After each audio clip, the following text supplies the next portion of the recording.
pity takes me back to the days of the Bounty.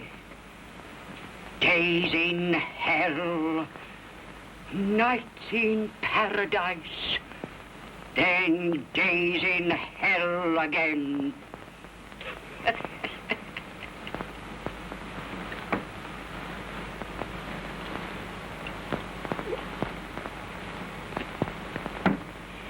Michael, tell us the story of the Bounty.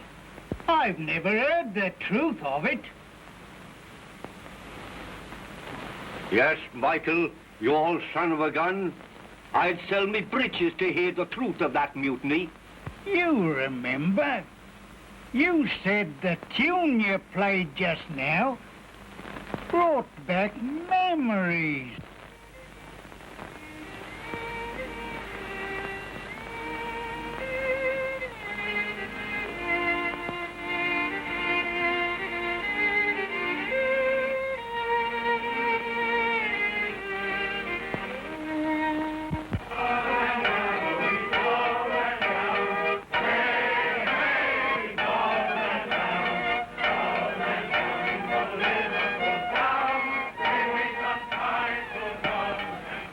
Storms from hell strained the Bounty and the temper of Bligh, and soon we became only a cargo of gloom. The heat of the equator burnt through our very hides, and always Bligh found fault.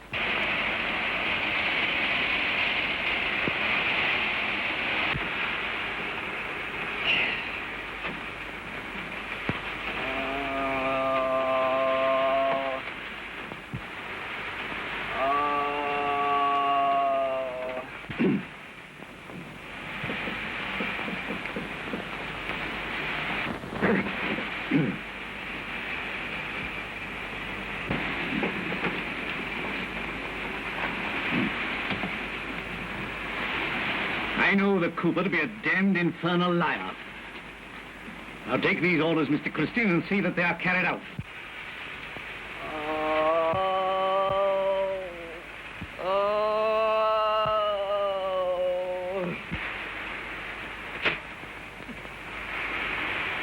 Groans, eh? Groans. And we've only just begun. Well, you're ship for adventure, young cocko. Adventure. Lord, what blinded fools we are. Aye, you're right, Fighting Jack. There's been black and bloody doings these last few days. But if Bligh don't find his cheese, well, things'll get no better. And on the next Banyan Day, better only will be served to your low-deck swabbers. There'll be no more cheese until Mayne is returned to me. Your choice of seamen surprises me, Mr. Christian.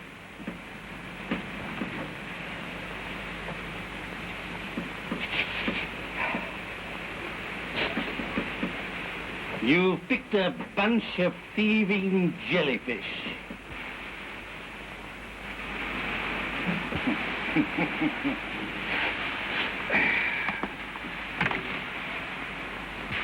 There is a feeling on this craft like creeping murder.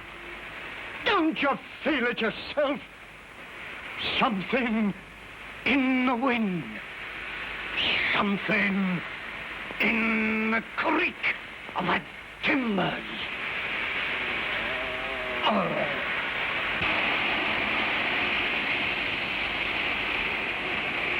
Our bread rations were then cut down, and we were flogged for the slightest offense.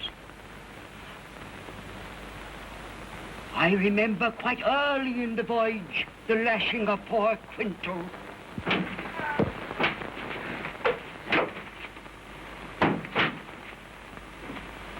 Now, come on, water.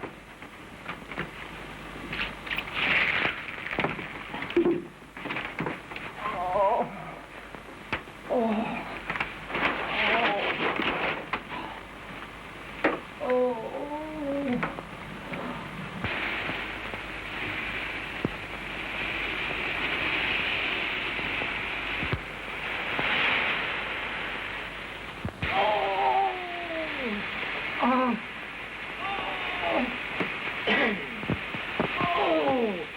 Oh. My God! Look what the swine's done! Damn him! Oh! Blasted swine! Oh! Oh, the... Damn him! Damn him!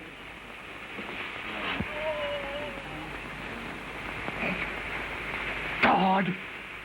If I can only live to see him suffer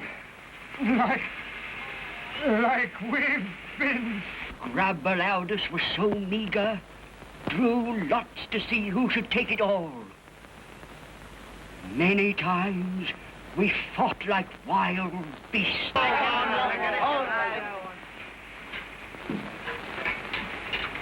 Give it to me!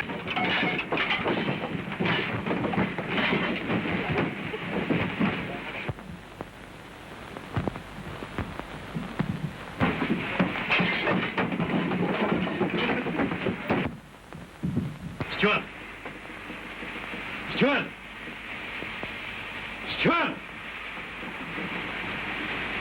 What's that confounded noise out there? If I may beg to say, sir, the allowance of food is so small that the men are drawing lots and fighting for it. The damned infernal scoundrels! I'll make them eat grass or anything they can catch before I've done with them. Send Mr. Christian to me.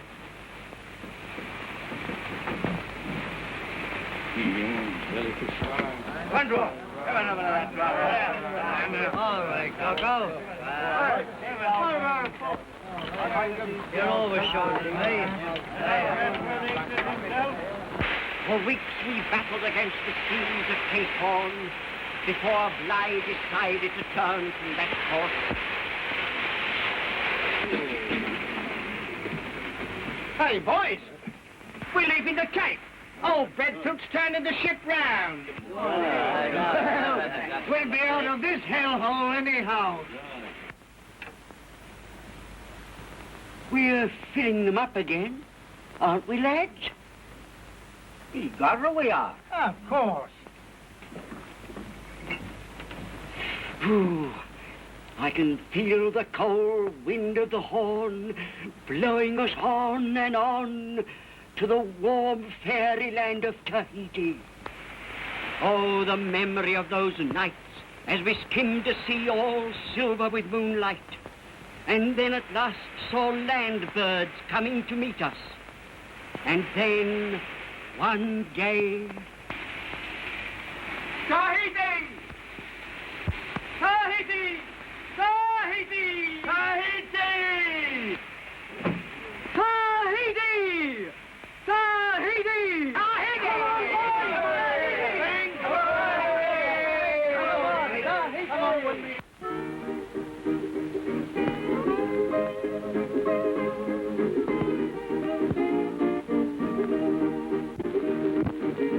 Round gods sculptured in a primitive clime carried great canoes to the waterfront.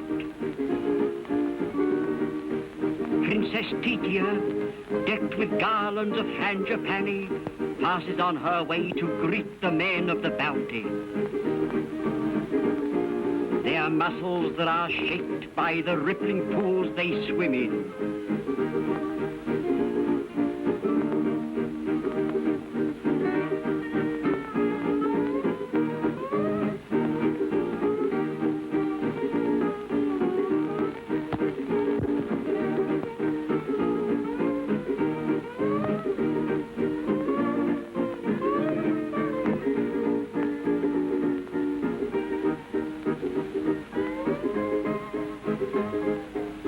From every little bay, Tahiti's people were running to meet us.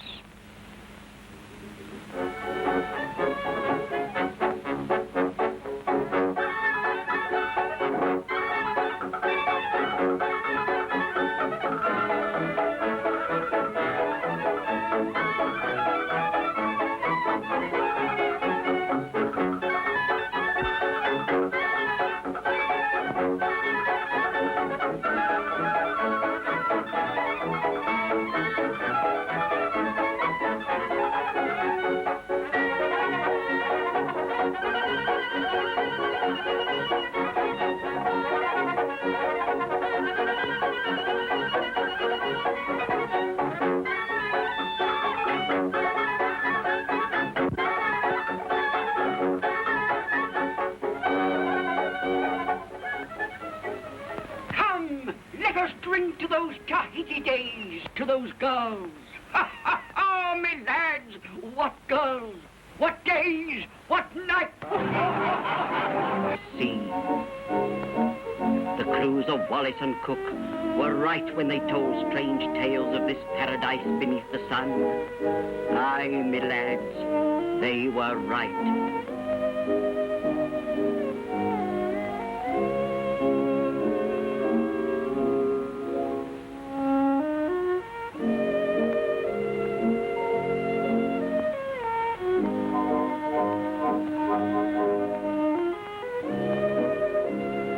Slumbering valleys cut their way through the jagged heart of this lotus land.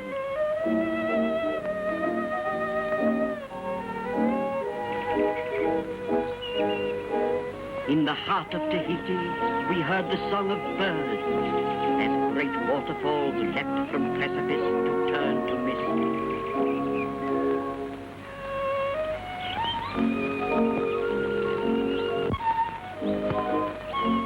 One in laughter played the hours away in cool mountain pools.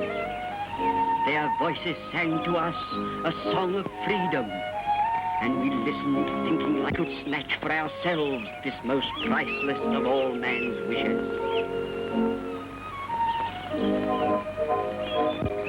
It took us 6 months to gather breadfruit in Tahiti.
We ought to have done away with him before we got.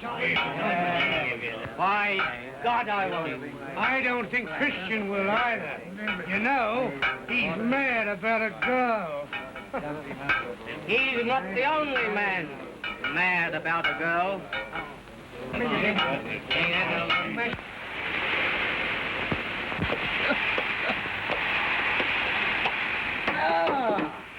Well, come on, mate. In hell. Yes, hell. Think of it. We slept.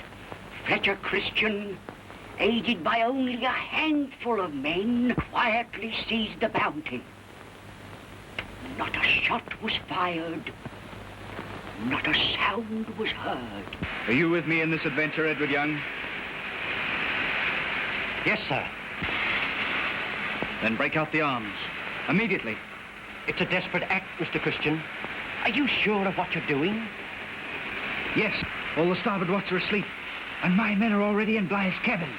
Be gone. What's the meal? Come on. Come on. What's the meal? Come on. Breakfast house. Come on here. Have you up on deck with him? Wait a minute, look. Put that rope on, up on deck. Get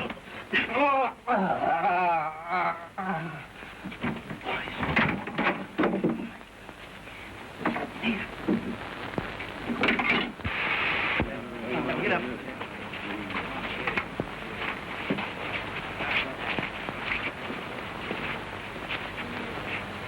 You, Christian, an Englishman and an officer, to have sunk so low. The Admiralty will see you all hang for this reason. Like madmen, bewitched by Tahiti's soft guile, we sent Bligh and 18 of his loyal men adrift to suffer thirst and hunger on that endless sea. Then, as the darkness engulfed them, we turned to our young commander, calling, Tahiti! Tahiti!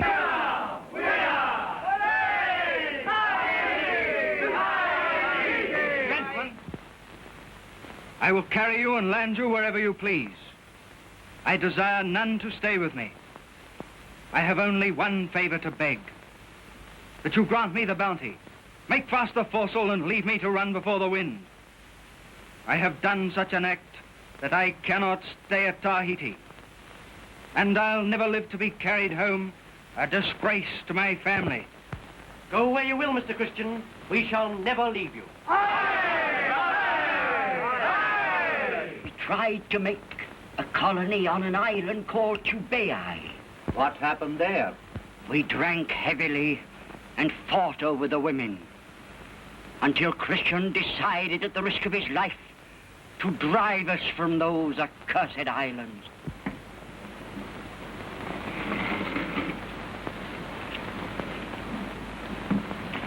We formed two parties, one to remain on Tahiti and risk capture, and the others to join Christian, who planned to take the Bounty into uncharted seas. Christian left Tahiti with 8 of his mates, 9 native men, and 10 native women.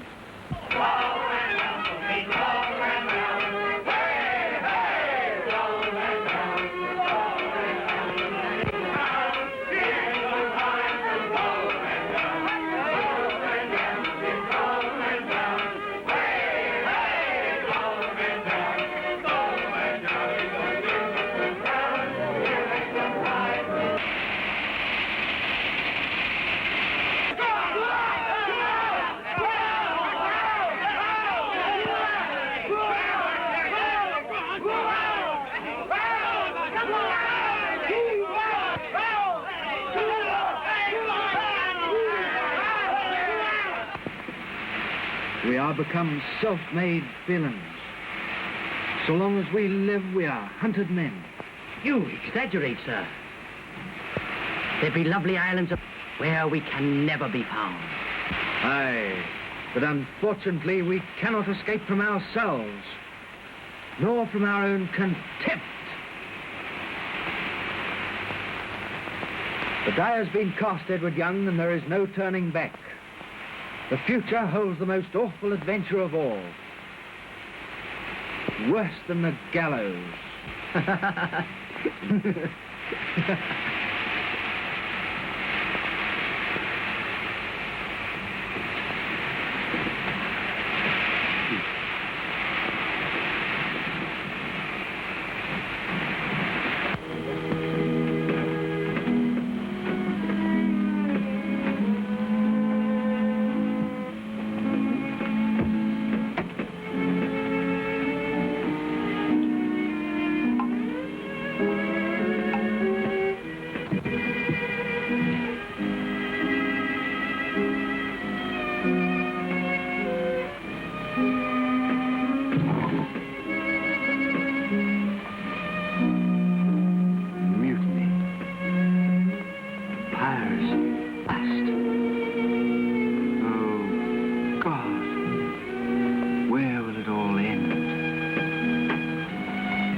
And so Christian and his hearties disappeared. 20 years have passed, and never a sound has been heard of them. Perhaps someday a lonely island will be found with a strange people living there. Then the rest of my story can be told. The beautiful dream of the past. Along its golden strands, moving across its limpid pools, crooning down through its damp, scented forest, come the songs of yesterday, when this strange land below the sun was a world of wonder and dreams, when its forests echoed to the maddening dance of primitives, or to the laughter and blasphemy of the ruthless pirate and carefree tar. These are still the scenes which in the roaring days made many an old shellback gasp. The great molten mountains, the glamorous lagoons, the valleys of shadow and cloud. This great lagoon is now the harbor of Papeete, Paris of the Pacific, where passionate pleasure and scheming commerce mix in a melting pot of color and creed. The divine creator has massed great clouds upon the island of Moria.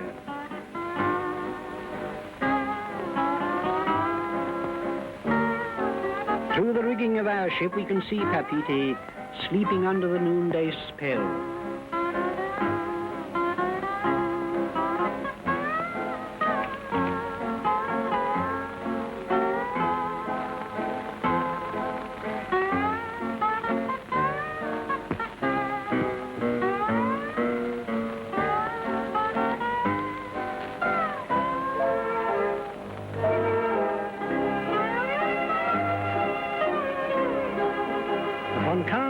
Of reflection lie the luxury yachts of millionaire and wealthy trader.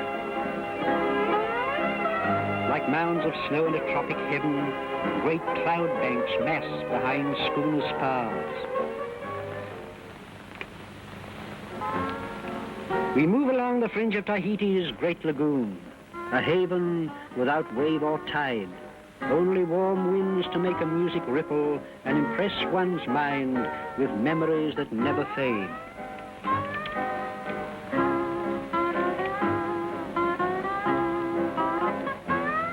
Along a lazy coral quay, the schooners large and small, which plough their tracks to every corner of the vast Pacific, bringing home priceless pearls from the dangerous atolls, tortoiseshell, copra and vanilla, taking clothes and food to lonely outposts, many leaving their skeletons to bleach upon forgotten strands.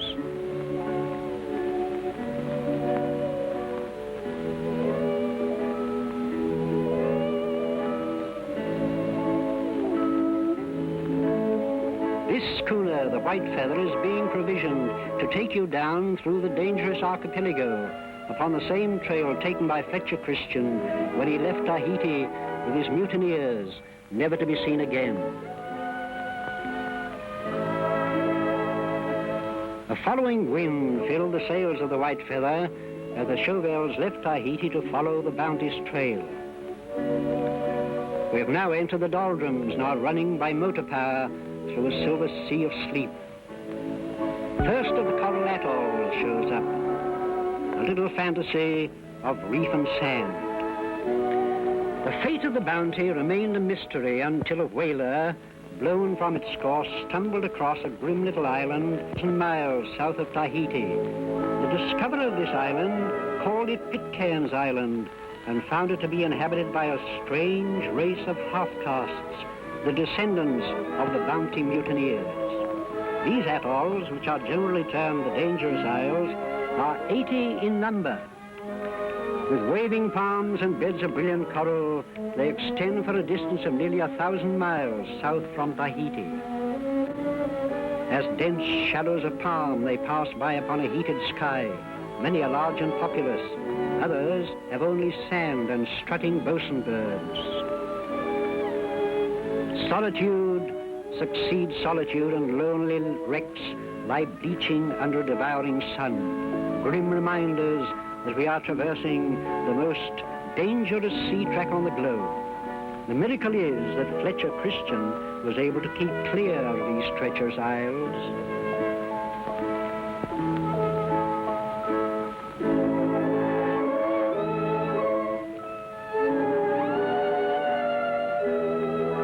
The shipping line to England by Panama runs within 200 miles of lonely Pitcairn Island. By arrangement, the Chauvels transferred to an ocean liner which was deflected from its course to call at Pitcairn. After 10 lonely days, Pitcairn appeared on the horizon. For the first time, a motion picture camera was to record its shape and rugged outline. Soon we'll be with the descendants of the mutineers, living their life and sharing their hardships.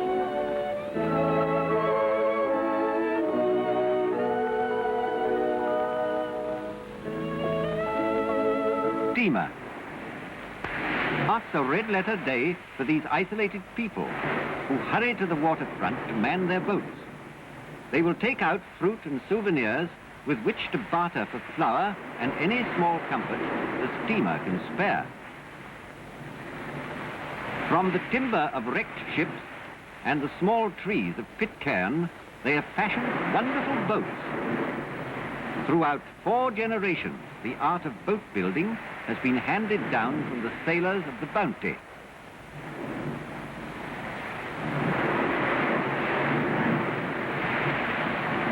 This tiny inlet is the only safe landing place on the rugged little island. The first boat bounds to sea, manned by a crew of the best oarsmen in the Pacific.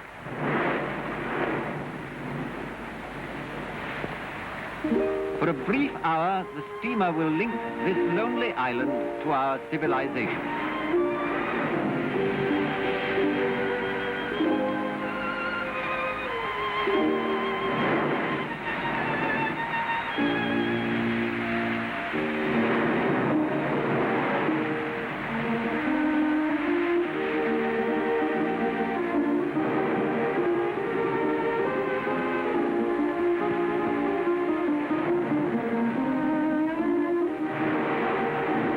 Having shipped oars, the first island boat slides to the steamer's side.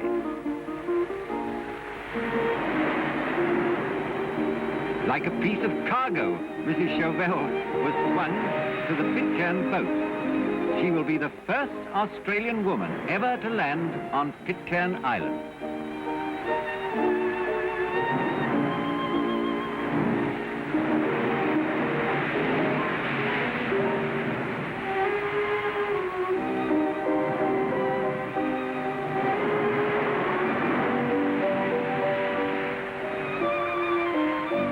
As we move in closer to the island with its foaming seashore and precipitous walls, and hear the crash of the surf, we realize how well Fletcher Christian had chosen his hiding place.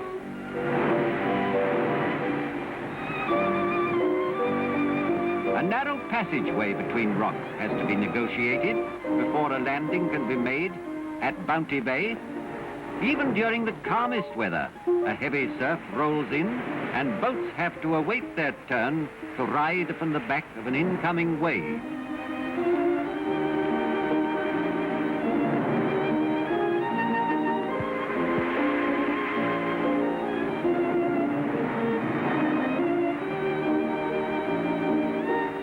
After their battle with Old Man Sea, the island boats are drawn into sheds above the landing ramp to be safe from further onslaught. The community spirit, not to be excelled elsewhere in the world, makes light work of every task on Pitcairn. In their exile, these people cling very closely to each other, sharing their joys and sorrow and making light of their difficulties. From the outskirts of their village, we look down upon Bounty Bay. Ship's dunnage, traded to the islanders for fruit, is being carried to their village, 500 feet above the crashing surf. This timber will be used to build their homes and boats, and will be equally divided among those who need it most. Sprawled upon a ledge 500 feet above the sea, it is significant that this little village should look towards the sea, as everything has come to it from the sea. Its homes have been built mostly from ship's dunnage and the timber of wrecks. Every Pitcairn babe is born with a tang of salt water in its nostrils and the boom of the surf in its ears. A little village where life moves lazily by without rates or taxes or the need of money. Simple homes within whose walls are hearts that know a peace unshaken by the distant rumblings of the world. This is Andy Warren, the grandson of a whaler who joined the Pitcairners 60 years ago. Mrs. Chauvel quickly entered into the life of the village, helping the women with their children, regardless of youthful protest.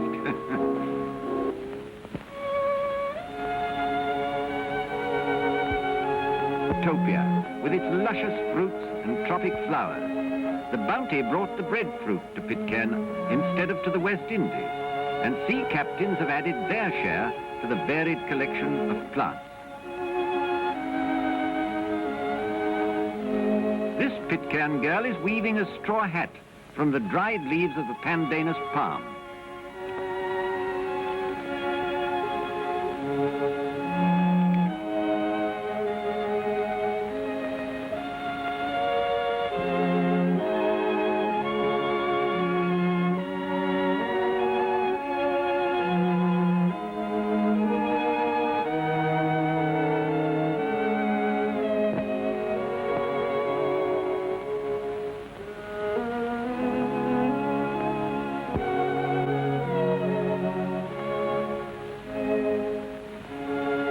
In this village of primitive ways, girls with long hair still carry pitchers to fill at the wells. This girl, a descendant of Midshipman Young, is carrying a jar which came to Pitcairn on the Bounty.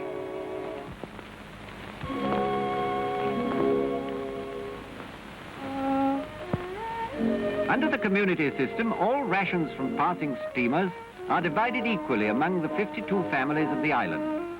At the courthouse, flour received from our steamer is being rationed. Here you get a good peep at the descendants of the Bounty mutineers. In the majority of cases, the Tahitian type prevails. They are thin and strong and speak a language of their own, a mixture of Tahiti and broken English. The peace of Pitcairn today makes it hard to realize how terribly it was stained with crime and bloodshed. By the early struggle for supremacy between the mutineers and the men of Tahiti, when all excepting 2 mutineers succumbed to the clash of colour. This is William Christian, the great-grandson of Fletcher Christian. Fletcher Christian's son afterwards married a pure native girl who, as a baby, was brought ashore from the Bounty in a barrel and so the dark blood of the Christians predominates. William Christian is hoeing the same plot where Fletcher Christian was killed by the Tahitian men. These are the family plots of Pitcairn, in little fertile valleys 1,000 feet above the sea. Here the mutineers and their pagan companions fought and killed each other until only one, John Adams, remained. He, by the aid of the Bounty's Bible, preached the gospel to the remaining women and children. Upon this site stood Fletcher Christian's first cabin. We now turn back the pages of history. I wonder how much longer it'll be before those black dogs put a knife in our backs. I care not if it be tonight. Death would be a release from the remorse which dogs my footsteps day and night and day. Who do you torture yourself about? Bligh? Ah, he deserved his fate. No, my friend. Whate'er Bligh's faults, he was a brave British officer. And in my presence, I would still have you speak of him as such.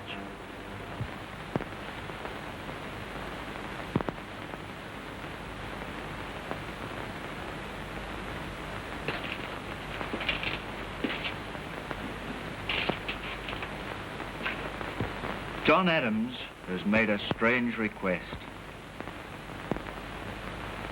He has asked for the Bible, believing he can cleanse this spawning hell by preaching the gospel. Oh, blessed Lord, look with mercy on Pitcairn Island and upon the fathers of these little children who died in shameful strife. By the shedding of their blood, O Lord, strengthen us for the trials, for the future in this isolation. People of Pitcairn, remember the Lord said, "Come unto me, all ye that suffer." And little children. John Adams in a hut has sprung the present-day church, a large building of 2 stories, the most pretentious in the village. There is no labor on the Sabbath, and church is held 3 times during the day. Every man who possesses a naval uniform wears it to church, when clothes of all descriptions are worn.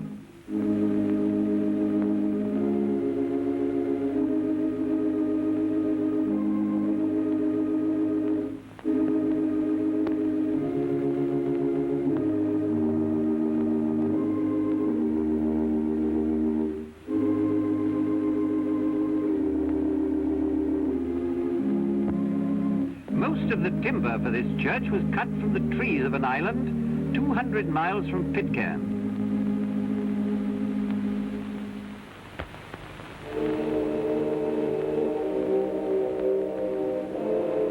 These are 3 prominent church people: Roy Clark, Aunt Anne McCoy, and Dora Warren.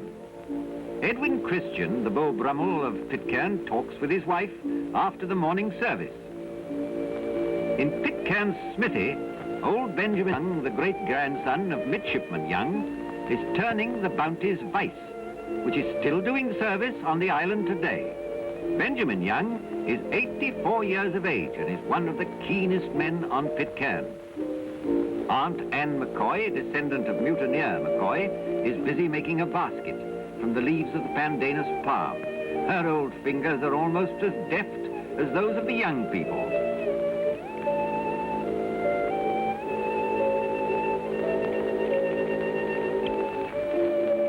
A woman of the large Christian family spent her time hand-painting souvenirs made from coconuts.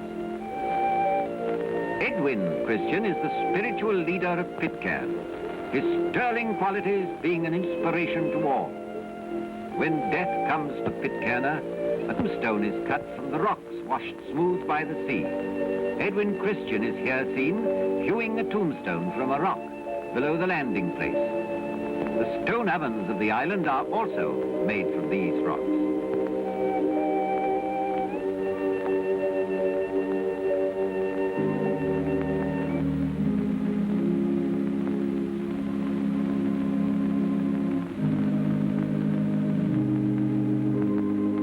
As long long as the sea shall break upon Pitcairn, there is a name whose glory will never die, and whose works will always remain, John Adams.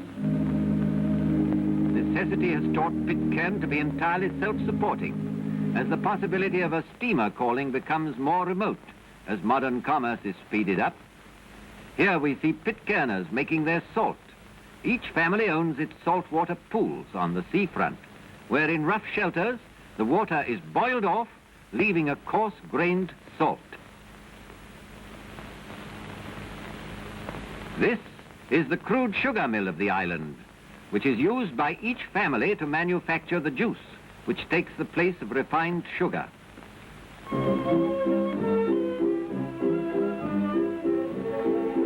Every member of each family takes a turn at the wheel, and the only horse on the island is available to all under the community roof.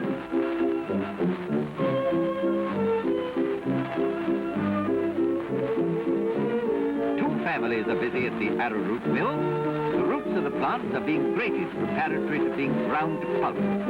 Arrowroot is one of Pitcairn's staple foods, and the young children are practically reared upon it and coconut milk.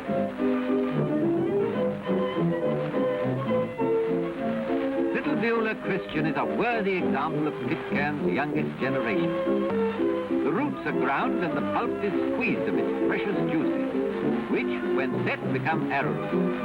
The dried pulp goes back onto the land as fertilizer. Each family has its saw pit. This is the only method of sawing timber on the island. For community work, such as boat building and cake making, each and more than 30 saw pits will be in action at once. Making light work. There are no slackers upon this little island.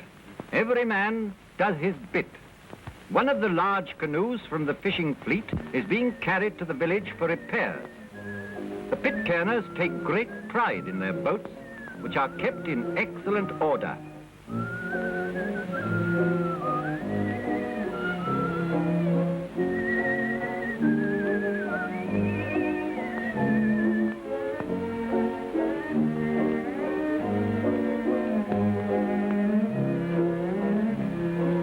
A young boat builder. They go to the sea in ships at a very early age on Pitcairn. The large canoe is being caulked, ready for its battle against the tyrant sea and the uncertain currents of the Pitcairn fishing banks. The Pitcairners make their own violins, and the girls give their hair as strings for the bows. There are no music masters on Pitcairn. They are all self-taught.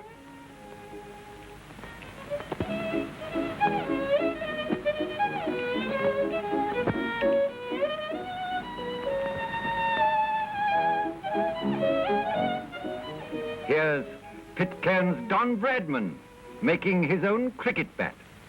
An attempt is made to educate the young Pitcairner, who only goes to school for 2 hours before breakfast, and then spends the remainder of the day at play.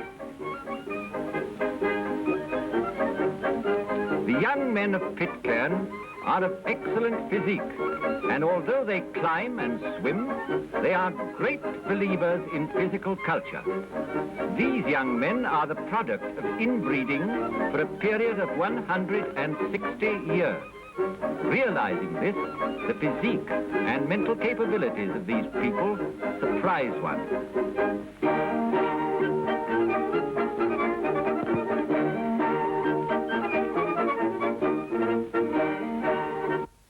The village to visit the rough coastline of Pitcairn.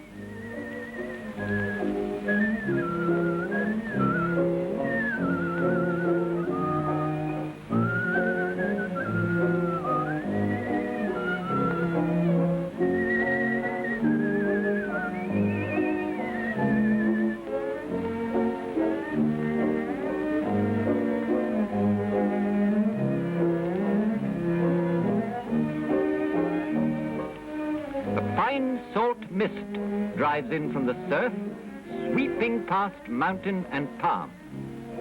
For thousands of miles, a lonely sea develops huge land swell, which break upon little Pitcairn with giant force, shaking the island from end to end. The roar of Pitcairn's surf can be heard for many miles at sea, and ships will give it a wide berth.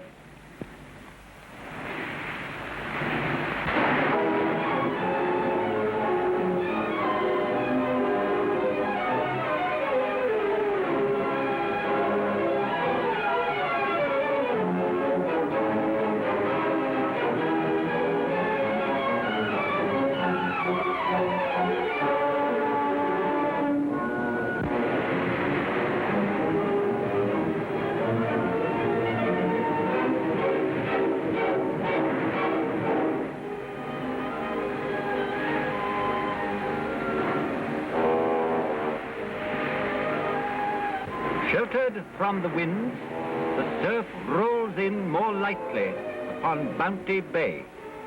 In all kinds of weather, rough or calm, Pitcairn's fishing fleet goes out. Altogether, there are 30 large fishing canoes, all built on Pitcairn.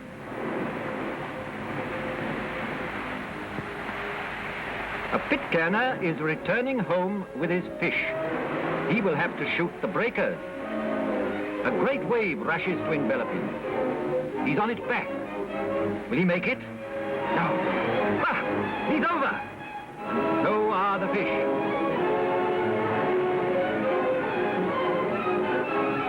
Another man comes in. He has his battle too, but succeeds, as they generally do. Bounty Bay, where the Bounty, after being fired by mutineer Quintal, sank, burying her shame from the eyes of man for evermore. Hearing from the Pitcairners that a portion of the Bounty's skeleton could still be seen at the coral bed of this bay, the Chauvels searched with cameras set in glass-bottomed boxes. Seaweed shall grow, the coral shall spread, and man, his work shall cease. So spoke the old priest of Polynesia. The Bounty, from its rotting timbers, we seem to hear spirit voices.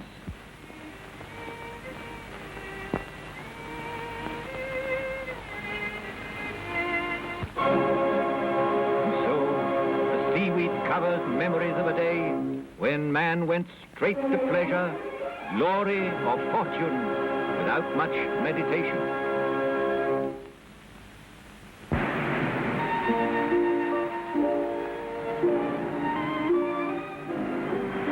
Now we will land, and this time climb the steep cliffs above the sea to visit the great swimming pool on Pitcairn. Through a giant gateway, the blue Pacific surges to refresh the waters of the most beautiful and fantastic swimming pool in all the world. A mirror of cool waters set behind great fairy casements of basalt, a sublime fantasy of rock and sea, a gift of the gods to Pitcairn.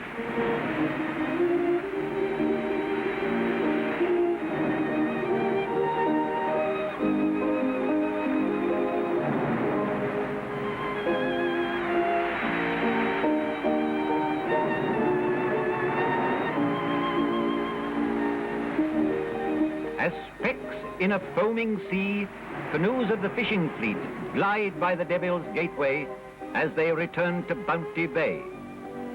We climb to a great wall of rock above the pool. 1,000 years of pagan history is buried in a bed of coral rubble and shattered idols at the base of this cliff.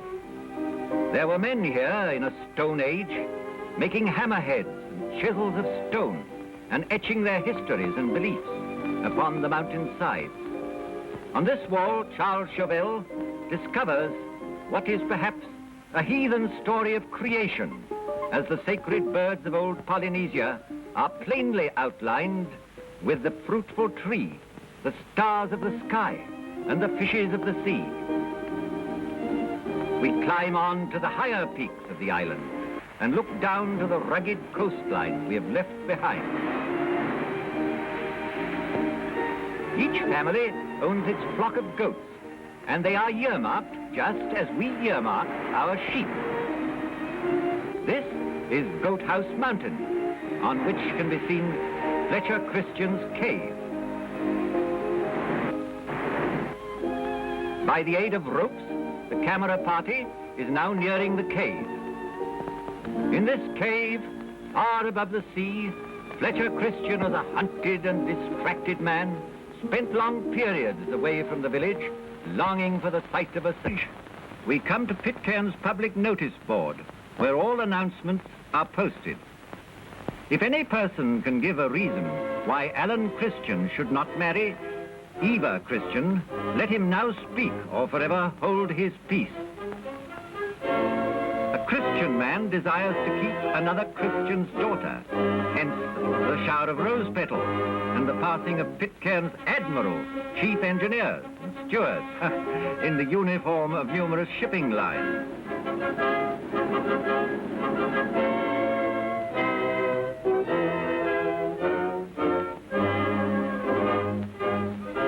The second notice is a very different one.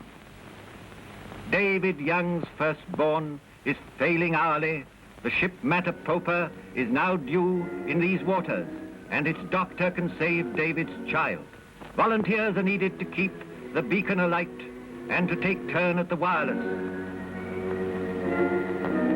Sometimes an expected steamer will pass by, not bothering to call at the little island, and a Pitcairn life in need of medical attention will pass away.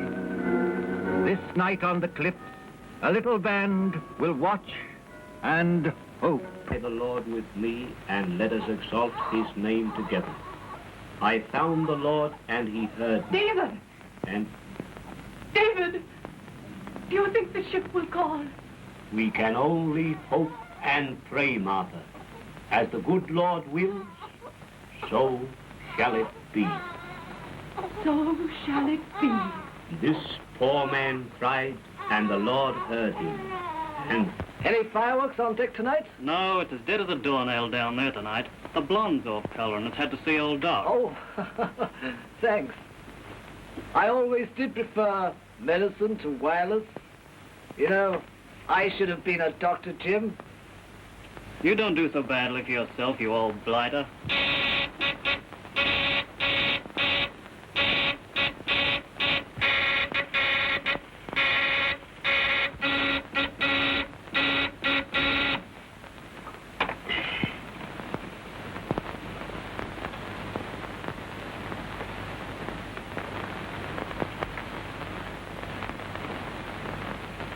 Can you call the ship, Edgar?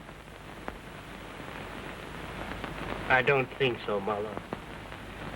And even if I did reach them, I don't think they'd come near Pitcairn. Oh, Edgar, I'm afraid the baby's failing.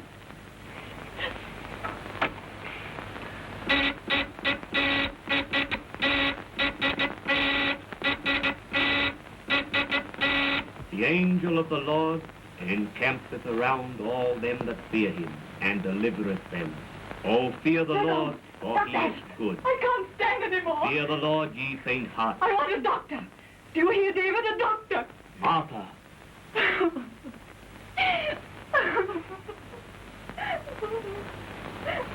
Anything to report? Oh, nothing important. Someone was trying to get us. I think it was Pitcairn Island. But they faded right out. I haven't heard them since. Oh, Pitcairn is always bothering us about something or other. Well, it's no use them bothering us anyway. The old man wouldn't venture near that lonely rock. Besides, we're pressed for time. Well, castle's yours, old man. Good night, Jim. Good night.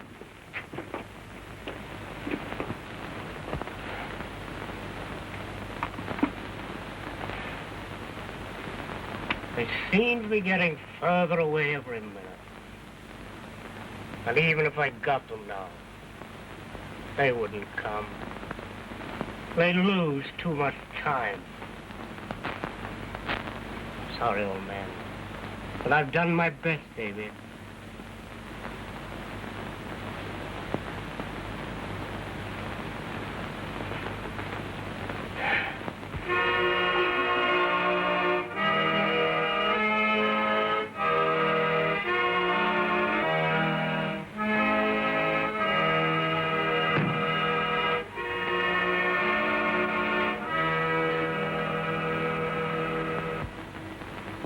Dear Father, thou hast seen fit to pluck this blossom from our garden. Let us bear our burden as atonement for the past, and help us to lift up our eyes to thee with true Pitcairn courage, and to echo daily, thy holy will be done.